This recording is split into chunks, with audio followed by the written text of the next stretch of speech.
Rising out of the flat desert sands in Edwards, California, is a giant metal structure standing 100 feet tall and almost 100 feet wide.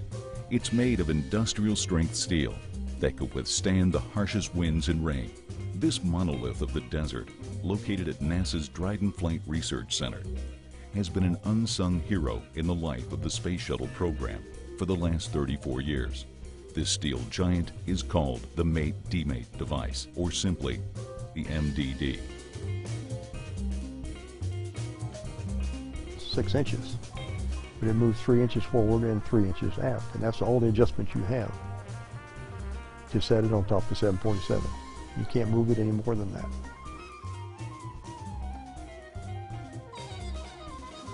You gotta remember that thing was built to lift 330,000 pounds. See a shuttle up close, you watch it take off on top of that 747 when it leaves here, and it's just amazing. And you know you had something to do with it. After the shuttle makes its grand re-entry, landing safely while the world looks on, and after the media has shut off their cameras and gone home, a vital, albeit less glamorous event is just beginning. The processing and mating of the orbiter in the MDD.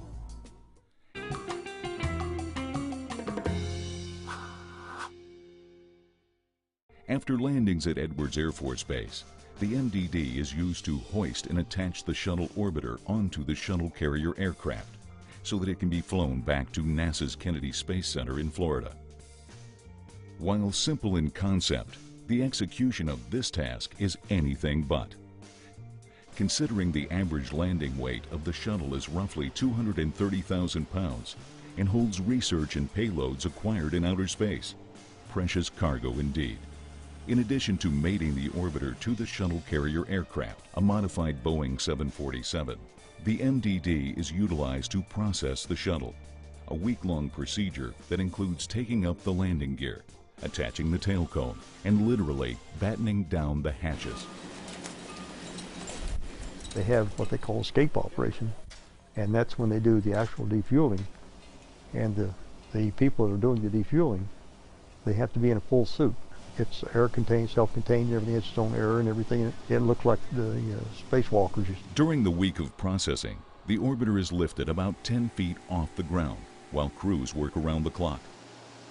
That's the basic idea, is to put the shuttle on top of the 747. That whole process involves a week of processing to safe the vehicle to put it on the 747.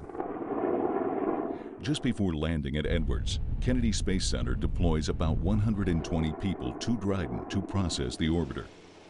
Together with the Dryden team, this highly specialized team of engineers, pilots, and ground crew work in unison under harsh conditions, performing precision, high-risk tasks with a fragile 100-ton spacecraft. If you don't do your job and do it right, there's always something that could happen that could lead to somebody getting hurt, harming in the shuttle. So you have to make sure your job is done and done right, and with all the expertise you know and have. So, and that really what keeps you going is the pride in doing that. Over the years, ground crews were able to perfect the art of mating and processing the orbiter, but never without risk and hardship.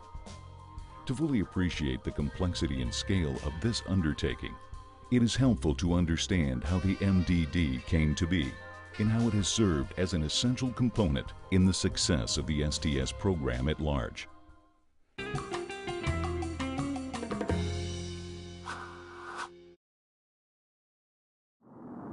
As the sun was setting on the Apollo space program in the early 70s, a new program, the Space Transportation System Space Shuttle, was dawning. One defining distinction between the two programs was that the Space Shuttle was a reusable spacecraft, unlike its predecessor. The shuttle, or orbiter, was to be lofted into low Earth orbit with the energy of 2 solid rockets and the orbiter's 3 engines fueled by an enormous external tank filled with liquid oxygen and liquid hydrogen. Upon its return from space missions, the orbiter would re-enter the Earth's atmosphere, flying without power, like a glider, and land on a long paved runway, like traditional aircraft. These methods of launch and re-entry proved to be very effective. With an extremely short wingspan, and without the expendable external fuel tank used for liftoff, however, the orbiter lacked the ability to take off and fly like a conventionally powered aircraft in the Earth's atmosphere. From the start of the program, engineers recognized that the orbiters might not be able to return to their launch site at the Kennedy Space Center in Florida because of an engine malfunction after liftoff or because of unfavorable weather conditions. Shuttle can't land in the rain, no. Once it breaks through the atmosphere, it starts cooling off, and there's enough space between the tile that any water penetrating actually hydraulically pushes the tile off of the shuttle. The water doesn't have any place to go, so the tiles are just glued on. That's why landing at Kennedy, always concerned because, you know, how much rain it gets there. And we're usually pretty dry here. In this event, a landing elsewhere would necessitate bringing the shuttle back to Florida, which meant the need for a structure capable of lifting the orbiter off the ground and placing it on the back of the 747 shuttle carrier aircraft. Using cranes to lift and attach an orbiter was deemed a far too delicate balancing act to sustain over the course of the shuttle program. It soon became clear that there was a need to build a permanent and reliable structure to achieve this task. Hence, the idea of the mate-demate device was born, and plans to fabricate and construct the first MDD were put into action.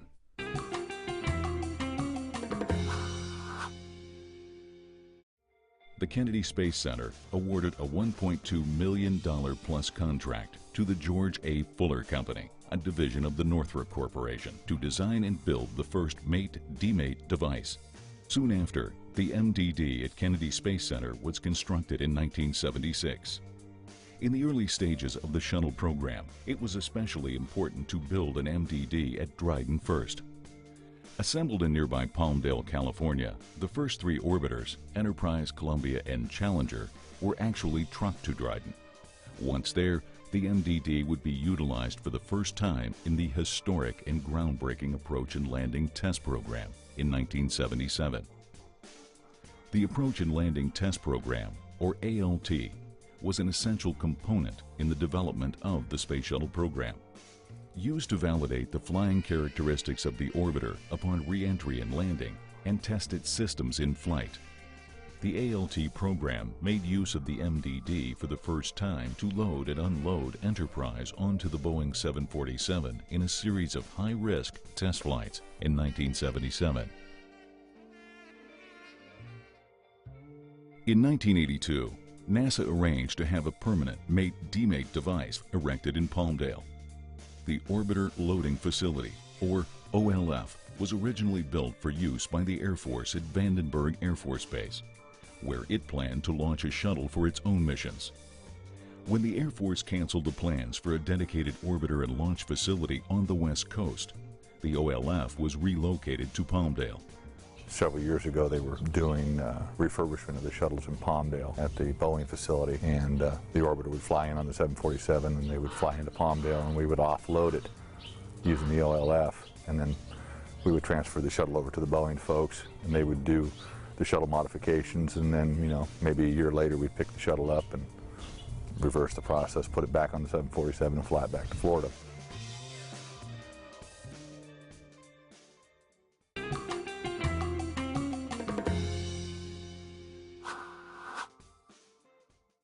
The shuttle orbits the Earth at Mach 25 and makes its landing at over 200 miles per hour.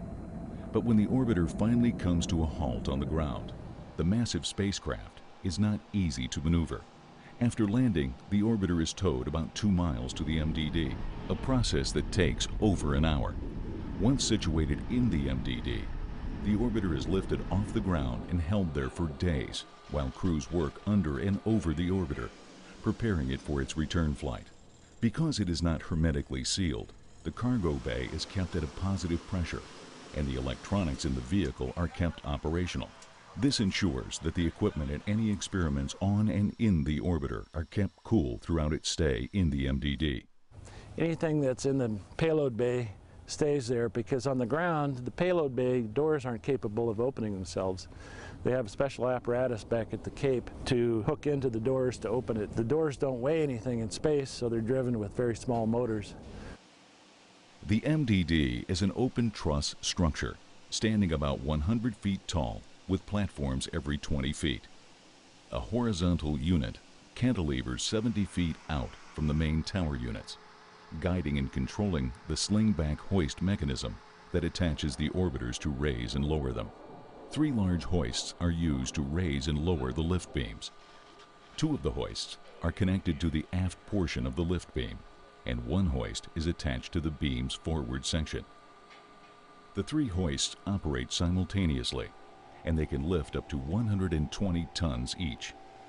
There are 6 stationary platform levels, 2 movable access service platforms, 1 for each side of the orbiter, and other smaller movable platforms. The old MDD was gray and red. Now if you look down there, it's all gray.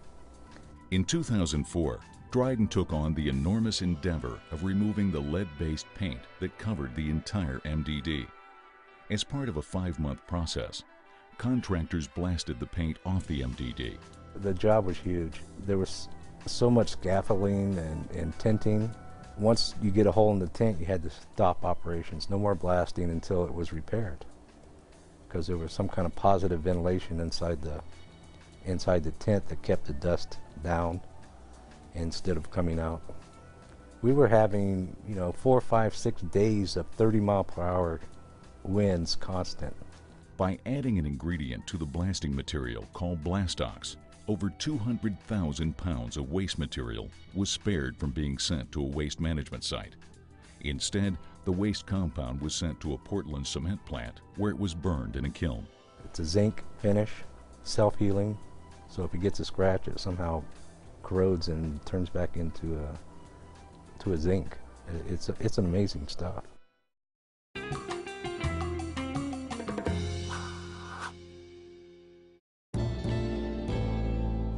Don't have much to do with launch, but we know we got it back there safe from the last time, so always a sense of pride in everything. Despite the intermittent landing schedule at Dryden, the support crew operating the MDD had an astonishing record of preparedness. I like to think of myself as a good American for doing that. All my guys down there feel the same way, I'm sure. You need to step back at times and realize, wow, this is what I'm doing. It's just a small group of folks that do it. Throughout its history, the MDD and its faithful crew had a 100% mission success rate over its 34 years of service to the shuttle program. When I look back someday, I know I'll think of these times and realize just how fortunate I was to have worked on the program. And it's just kind of nice to know that that you were part of something big. So that's about it.